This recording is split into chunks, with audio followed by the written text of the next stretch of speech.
কক্সবাজার রামু বৈষম্য বিরোধী ছাত্র আন্দোলনের ৮ দফা দাবি নিয়ে তারা আজকের মহাসড়কে অবস্থান করছেন।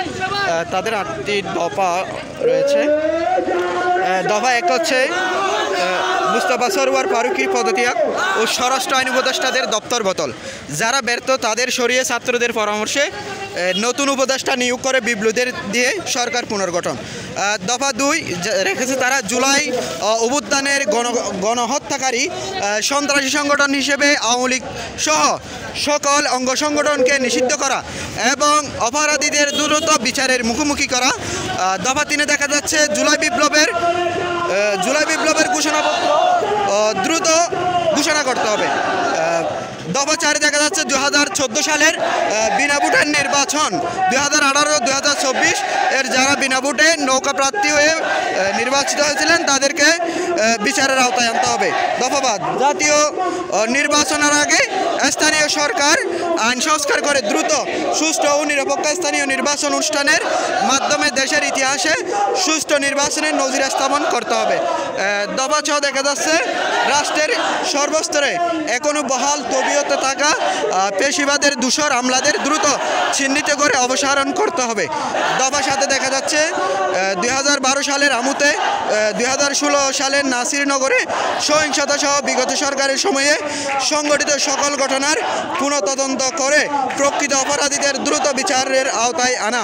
দফা ৮ সর্বশেষ রামু বৈষম্য বিরোধী ছাত্র আন্দোলনের শেষ দফাটি রেখেছে সীমান্তে গরু মাদক সহ সকল ধরনের চোরা কারবার বন্ধ ও সীমান্ত নিরাপত্তা ব্যবস্থা জোরদার করা।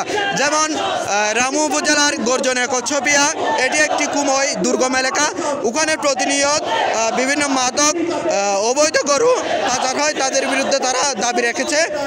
এখানে রামুর বৈষম্য বিরোধী ছাত্র আন্দোলনের যারা আছে তারা মহাসড়ক অবরোধ করেছে। এটা হচ্ছে কক্সবাজারের একটি মহাসড়ক, তারা সড়ক বন্ধ করে দিয়েছে। তাদের যে ৮ দফা সেই ৮ দফা দাবি বাস্তবায়ন না হওয়া পর্যন্ত তাদের সড়ক অবরোধ থাকবে বলে এমনটি তারা জানিয়েছেন। তাদের এখানে বিভিন্ন স্লোগান দেখতে পাচ্ছি। বিপ্লবীদের সরকার গঠন করতে হবে, নির্বাচন সংস্কারের তারা দাবি তুলেছে, বিচার এবং সংস্কারের দাবি তুলেছে। তাদের যতক্ষণ পর্যন্ত কোনো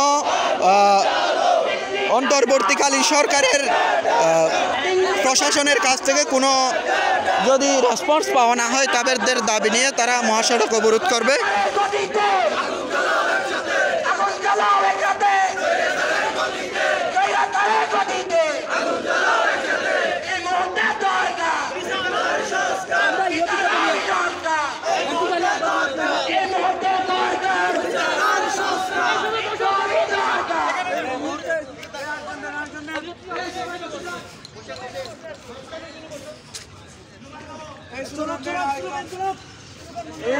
চলো